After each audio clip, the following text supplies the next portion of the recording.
नमस्कार साथियों, मैं हूं कमलेश कुमार सिंह। आप सबका मेरे YouTube channel educational and technical master में स्वागत है। साथियों, मैं अपने YouTube channel educational and technical master में सरकारी नौकरी तथा नई सरकारी नौकरी तथा जेन्युइन सरकारी नौकरी से संबंधित वीडियो को अपलोड करता हूं। मैं आपसे आग्रह करता हूं कि आप मेरे YouTube channel educational and technical के प्लेलिस्ट में जाइए।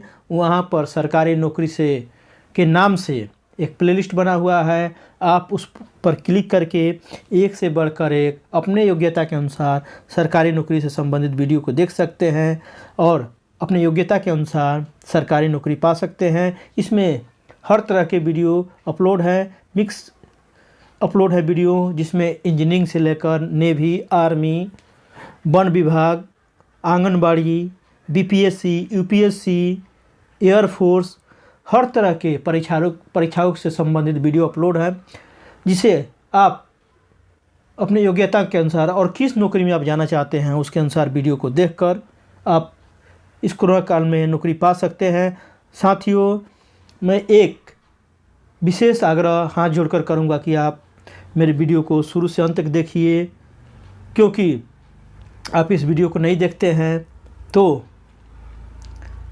यूट्यूब यह समझता है कि ये वीडियो अच्छा नहीं है, उसे डाउन कर देता है। तो साथियों, अगर आप चाहते हैं कि मैं इस पर इस तरह के कंटेंट लेकर आता रहूं तो कृपया मेरे वीडियो को शुरू से अंत तक अवश्य देखिए।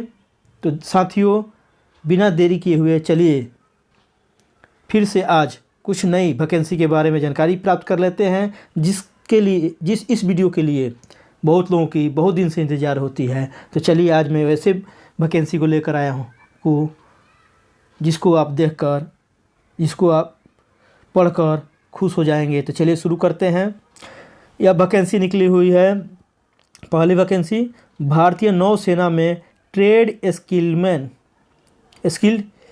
के रिक्त 1531 पदों के लिए भर्ती के लिए आवेदन पत्र आमंत्रित हुआ है वर्ष 2022 में।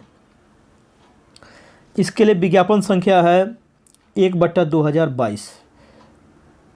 पद का नाम है ट्रेडमैन। देख पा रहे हैं, पद का नाम है ट्रेडमैन। कुल पदों की संख्या यहाँ पर है 1531। इसके लिए शैक्षिक योग्यता क्या है, देख लीजिए, ध्यान से देखिए। शैक्षिक योग्यता 10वीं पास होना चाहिए, साथ ही साथ किसी भी ट्रेड में अप्रेंटिस होना चाहिए, अर्थात आप फिटर में, वेल्डर में, मैकेनिस्ट में, इलेक्ट्रीशियन में, चाहे जितने भी ITI के ट्रेड्स हैं उनमें से किसी में आपको अप्रेंटिस किया होना चाहिए। आयु सीमा देख लेते हैं। आवेदक की न्यूनतम आयु 18 वर्ष जबकि अधिकतम आयु 25 वर्ष होनी चाहिए। वेतनमान देख लेते हैं। वेतनमान का निर्धारण 7वें वेतन आयोग के लेवल 2 के अनुसार होगा, जिसमें बेसिक की शुरुआत 19,900 से होगी और बढ़कर 63,200 तक होगी। इसके अलावा आपको यहाँ पर महंगाई भत्ता, घर भत्ता, children allowance, transportation allowance, military भत्ता और अन्य भत्ता भी आपको, वर्दी भत्ता मिलेगा, खाने का भत्ता यहाँ पर मिलेगा। इस प्रकार आपको यहाँ पर काफ़ी बम्पर वेतन मिलने वाला है। आप इस फॉर्म को जरूर भरिए। अगर आपके पास ऊपर में निर्धारित दिए गए शैक्षिक योग्यता है तो आप इस फॉर्म को जरूर भरिए। आगे देख लेते हैं कार्य करने का स्थान। अगर आपकी नियुक्ति इन पदों पर होती है तो आपको कार्य करने का सुअवसर नौसेना में रहते हुए पूरे भारतवर्ष में प्राप्त होगा। आवेदन शुल्क नियमानुसार है, देख लेंगे आगे विज्ञापन के अनुसार। विज्ञापन से भी आपको मैं इस वैकेंसी के बारे में बताने जा रहा हूँ, जिसमें हम डिटेल्स से इसके बारे में फिर से देख लेंगे।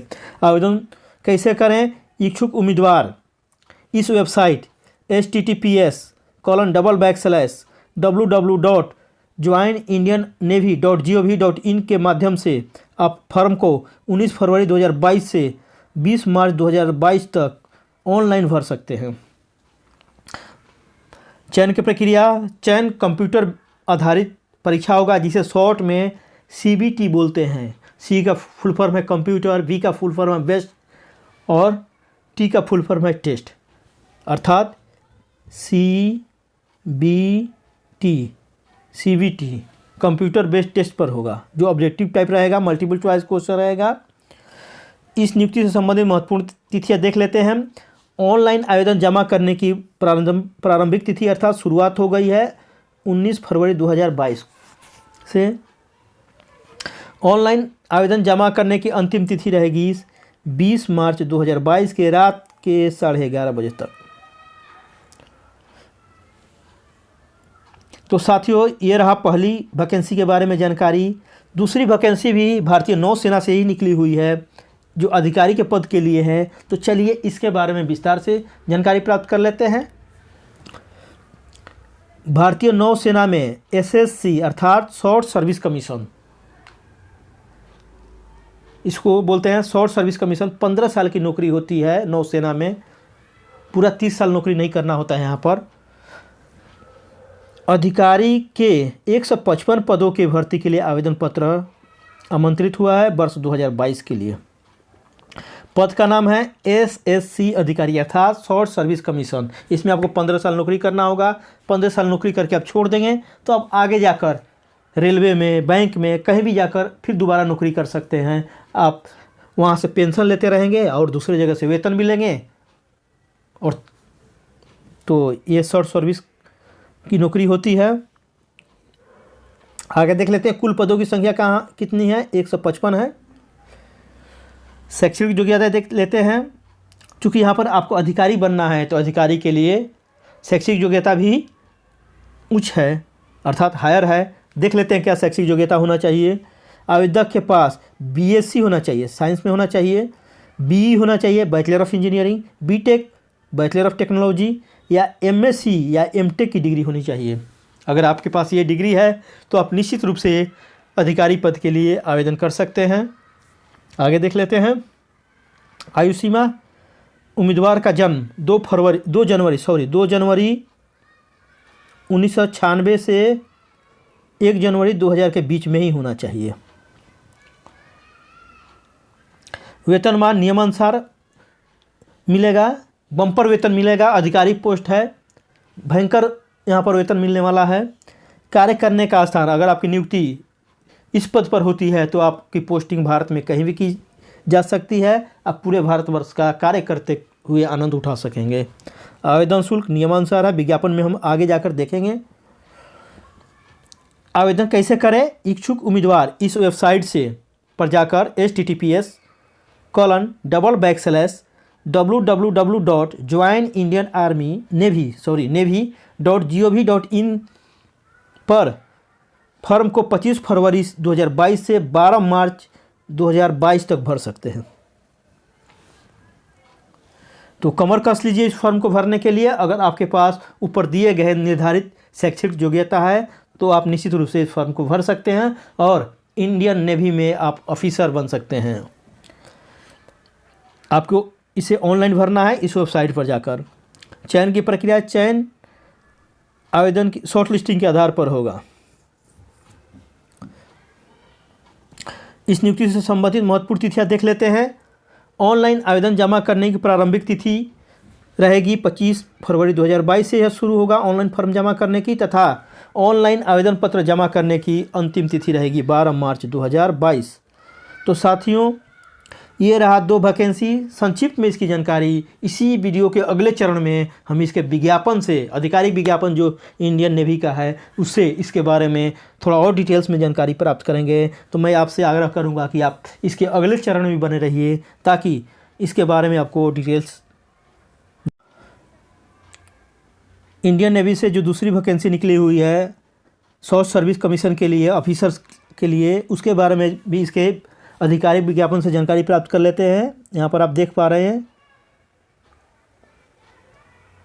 इंडियन एयर आर्मी से निकला हुआ है शॉर्ट सर्विस कमीशन ऑफिसर्स, यहाँ पर लिखा हुआ है। और ये यहाँ पर बैच होता है, यह वेरियस जनवरी 2023 के बैच के लिए, इस कोर्स के लिए यह वैकेंसी निकली हुई है। लास्ट डेट देखिए इधर 12 मार्च 2022 है और डेट ऑफ ओपनिंग है यहाँ पर लिखा हुआ 15 फरवरी 2022, 25 फरवरी 2022 यहाँ पर लिखा हुआ है।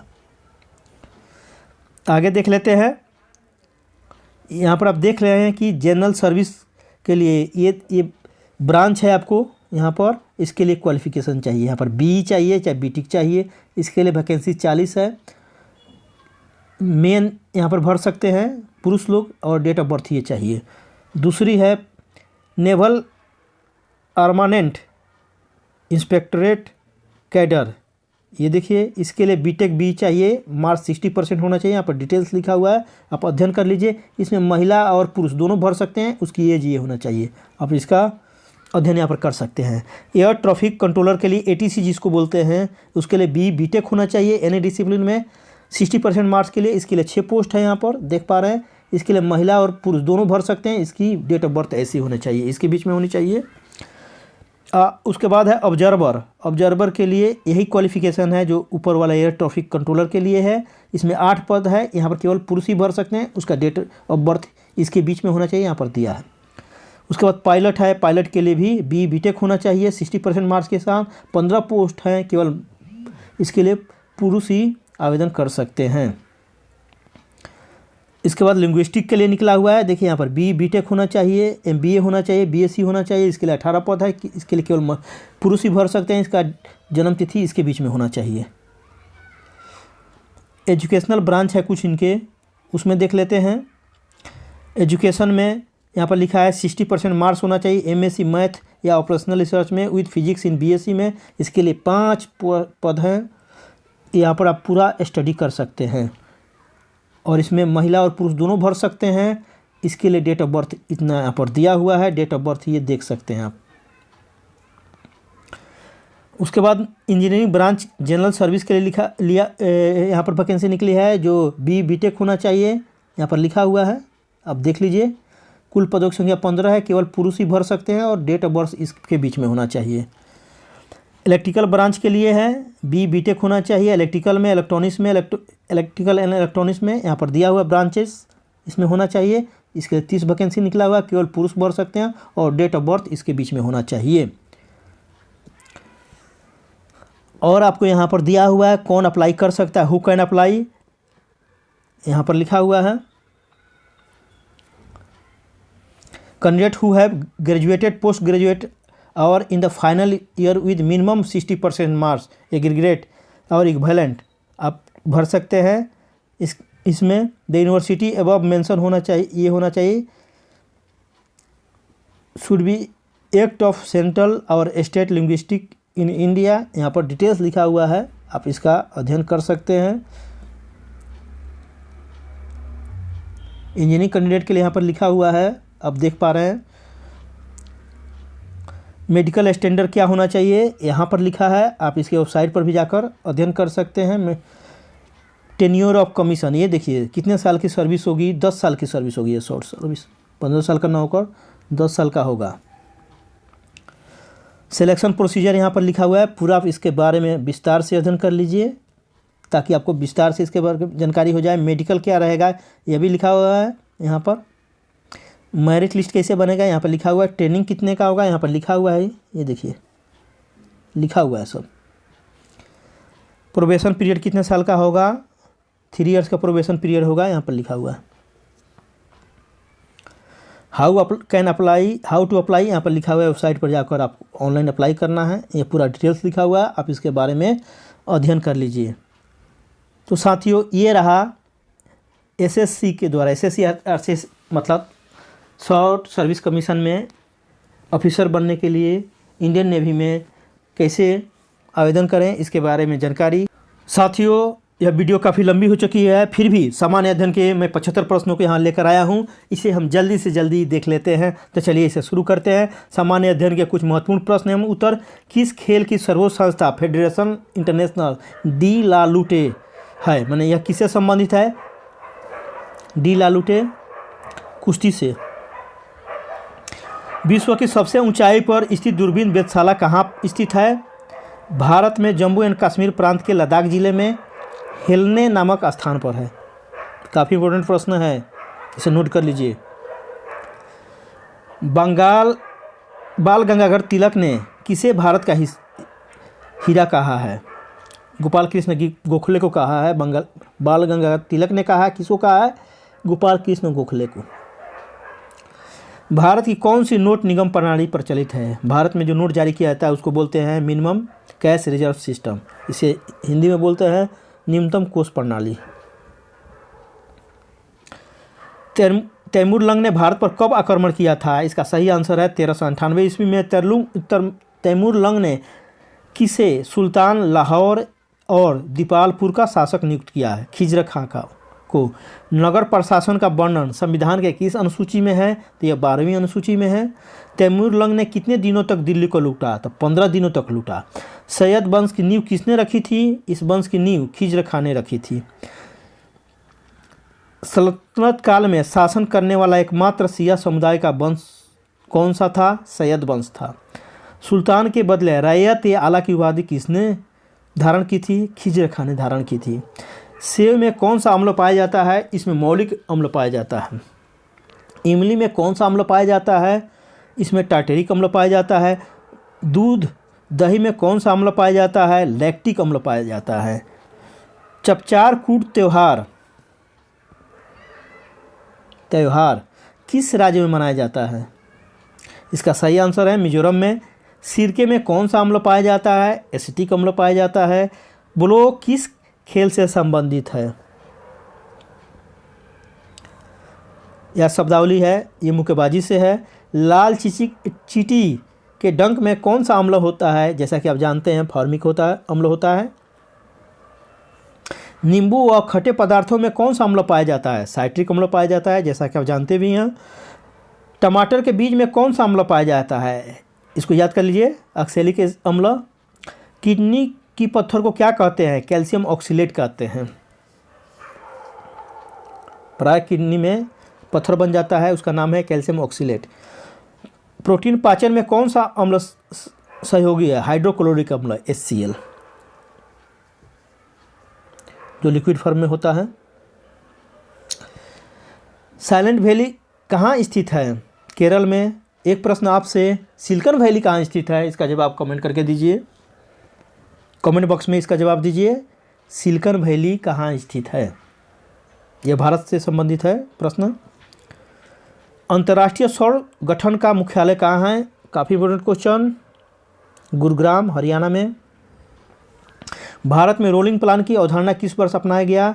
1978 में। यह भी इंपॉर्टेंट प्रश्न है। विक्रम साराभाई अंतरिक्ष केंद्र कहाँ स्थित है? तिरुवनंतपुरम में, यह केरला में है। सतीश धवन अंतरिक्ष केंद्र कहाँ स्थित है? श्रीहरिकोटा में है, जो आंध्र प्रदेश में है। भारतीय कृषि अनुसंधान केंद्र कहाँ स्थित है? यह नई दिल्ली में स्थित है। केंद्रीय चावल अनुसंधान संस्थान कहाँ स्थित है? कटक, उड़ीसा में। जबकि विश्व में चावल अनुसंधान केंद्र कहाँ अवस्थित है? यह फिलीपींस के मनीला में है। हॉकी वर्ल्ड कप 2023 का आयोजन किस देश में होगा? यह भारत में होगा। हॉकी का जादूगर किसे कहा जाता है? मेजर ध्यानचंद को, जैसा कि आप जानते भी हैं। वर्ल्ड डेवलपमेंट रिपोर्ट किस संस्थान द्वारा जारी प्रकाशित होता है? इसका सही आंसर है अंतर्राष्ट्रीय पुनर्निर्माण एवं विकास बैंक, जिसे वर्ल्ड बैंक भी कहा जाता है। क्योटो प्रोटोकॉल का संबंध किससे है? ग्रीन हाउस गैस से है। मॉन्ट्रियल प्रोटोकॉल का संबंध किससे है? ओजोन परत संरक्षण से है। रामसर कन्वेंशन का संबंध किससे है? आर्द्र भूमि के संरक्षण से है। स्टॉकहोम सम्मेलन कब हुआ था? सन 1912 में हुआ था। विश्व बैंक का मुख्यालय कहाँ है? वाशिंगटन DC में है। एशियाई बैंक ADB का मुख्यालय कहाँ है? फिलीपींस के मनीला में है। संयुक्त राष्ट्र पर्यावरण कार्यक्रम UNEP का मुख्यालय कहाँ है? ये केन्या के नैरोबी में है। केन्या की राजधानी नैरोबी है। विश्व व्यापार संगठन का मुख्यालय कहाँ है? जेनेवा में है। यूनेस्को का मुख्यालय कहाँ है? पेरिस में है। एमनेटी इंटरनेशनल का मुख्यालय कहाँ है? लंदन में है। पेट्रोलियम उत्पादक देशों के संगठन ओपेक का मुख्यालय कहाँ स्थित है? वियना में है। ऑस्ट्रिया की राजधानी है वियना। आर्थिक सहयोग और विकास संगठन OECD का मुख्यालय कहाँ है? यह पेरिस में है, फ्रांस की पेरिस में। अंतर्राष्ट्रीय लेबर संगठन, अंतर्राष्ट्रीय श्रम संगठन का मुख्यालय कहाँ है? जिनेवा में है। संविधान के किस अनुच्छेद में के द्वारा सिखों द्वारा कृपाण धारण करना धार्मिक स्वतंत्रता का अंग माना जाता है? इसका सही जवाब है संविधान के अनुच्छेद 25 के अनुसार। फाल्कन 9 रॉकेट किस स्पेस एजेंसी ने लॉन्च किया? स्पेस एक्स ने। होप मिशन किस देश द्वारा लॉन्च किया गया है? संयुक्त राज्य अमीरात द्वारा, यूएई द्वारा। 2017 में भारत ने 104 सैटेलाइट किस व्हीकल द्वारा लॉन्च किए थे? यह है PSLV C-37। PSLV का फुल फॉर्म है polar satellite launching vehicle. Shipki La दर्रा कहाँ स्थित है? हिमाचल प्रदेश में है। किस दर्रे से सतलुज नदी भारत में प्रवेश करती है? शिपकिला दर्रे से। नथुला दर्रा किस राज्य में स्थित है? तो सिक्किम में है। बोमडीला दर्रा किस राज्य में स्थित है? अरुणाचल प्रदेश में है। तुजू दर्रा किस राज्य में स्थित है? मणिपुर में है। टाइगर स्टेट किसे कहते हैं? मध्य प्रदेश को कहते हैं। यूनेस्को ने किस तिथि को विश्व शिक्षक दिवस के रूप में घोषित किया है? 5 अक्टूबर को, जबकि भारत में शिक्षक दिवस कब मनाया जाता है? 5 सितंबर को। सिमलीपाल टाइगर रिजर्व कहाँ स्थित है? ओडिशा में है। नगरहोल टाइगर रिजर्व किस राज्य में स्थित है? कर्नाटक में स्थित है। पलामू टाइगर रिजर्व किस राज्य में स्थित है? झारखंड में है। टोडोबा अंधेरी टाइगर रिजर्व किस राज्य में स्थित है? तो यह महाराष्ट्र में है। खजुराहो के मंदिर का निर्माण किसने कराया था? चंदेल शासक। यह है छतर, मध्य प्रदेश में है। खजुराहो के मंदिर किस शैली में निर्मित है? यह है काफ़ी इंपॉर्टेंट क्वेश्चन, पंचायतन शैली में निर्मित है। हुमायूं का मकबरा किस शैली में निर्मित है? यह भी इंपॉर्टेंट क्वेश्चन है। यह चारबाग शैली, काफ़ी इंपॉर्टेंट क्वेश्चन है, भी नोट कर लीजिए, अगर नहीं जानते हैं तो याद कर लीजिए इसे। पूर्व का ताजमहल किसे कहा जाता है? यह भी काफ़ी इंपॉर्टेंट क्वेश्चन है, हुमायूं का मकबरा को। बृहदेश्वर मंदिर किस शैली में बनी है? यह भी इंपॉर्टेंट क्वेश्चन है, इसे भी तैयारी कर लिए। द्रविड़ शैली में बनी हुई है। बृहदेश्वर मंदिर का निर्माण किस शासकों ने कराया था? तो जैसा आपकी जानते ही हैं, चोल शासकों ने इसका निर्माण कराया था। बृहदेश्वर मंदिर कहाँ स्थित है? तंजौर में, जैसा कि आप जानते भी हैं। खिजरखा का शासन कब से कब तक माना जाता है? ये 1414 ईस्वी से 1421 ईस्वी तक माना जाता है। यमुना के किनारे किस शहर की स्थापना मुबारक शाह ने करवाई थी? यह है मुबारकाबाद। तारीख़े मुबारक शाही की रचना किसने की थी? यहया अहमद सरहिंदी ने किया था। 69 क्वेश्चन है। सैयद वंश का अंतिम शासक कौन था? अलाउद्दीन आलम शाह। लोदी वंश का संस्थापक कौन था? लोदी वंश का नींव रखने का श्रेय बहलोल लोदी को जाता है। बहलोल लोदी इसका संस्थापक माना जाता है। आगे देख लेते हैं। बहलोल लोदी अफगानों की किस शाखा, महत्वपूर्ण शाखा से संबंधित था? साहूखेल शाखा से। ये भी क्वेश्चन पूछा जाता है। दिल्ली का सुल्तान बनने के बाद बहलोल लोदी ने कौन सी उपाधि धारण की? गाजी का उपाधि धारण किया था। यह क्वेश्चन कई बार पूछा जा चुका है। बहलोल लोदी ने किस नाम से सिक्का जारी किया था जो अकबर के शासन तक प्रचलित रहा? बहलोली। 74 क्वेश्चन। लोदी वंश का कौन सा शासक अपने सरदारों को मकसद-ए-अली कहकर पुकारता था? निजाम खां। 75 नंबर क्वेश्चन। लोदी वंश का कौन सा शासक अपने सरदारों को खड़े रहने पर खुद भी खड़ा रहता था? निजाम खां। तो साथियों, ये रहा 75 प्रश्न, जो काफ़ी इंपॉर्टेंट है। मुझे आशा है कि आप इसे तैयारी भी कर लेंगे, जो प्राय परीक्षाओं में पूछा जाता है। तो साथियों, मुझे आशा है कि आपको यह वीडियो काफ़ी पसंद आया होगा। यदि आपको यह वीडियो पसंद आया हो तो आप कृपया मेरे इस वीडियो को अपने बेरोजगार साथियों, बेरोजगार संबंधियों, बेरोजगार भाई एवं बहनों एवं बेरोजगार दोस्तों में और से अवश्य शेयर कीजिए, जो सरकारी नौकरी के लिए प्रतियोगिता परीक्षाओं की तैयारी कर रहे हैं। यदि आप मेरे YouTube channel educational technical master पर नए हो तो कृपया मेरे चैनल एजुकेशनल टेक्निकल मास्टर को अवश्य सब्सक्राइब कीजिए तथा अपने दोस्तों से भी इसे सब्सक्राइब कराइए, ताकि वे भी इस तरह के वीडियो को देखकर इस कोरोना काल में सरकारी नौकरी पा सके। साथियों, आपने अपना इतना कीमती समय निकाल कर मेरे इतने लंबे वीडियो को शुरू से अंत तक देखा, इसके लिए आप सबको तहे दिल से धन्यवाद देता हूँ तथा फिर मिलते हैं एक नए सरकारी नौकरी तथा सामान्य अध्ययन के साथ एक नए वीडियो से। तो तब तक के लिए जय हिंद, जय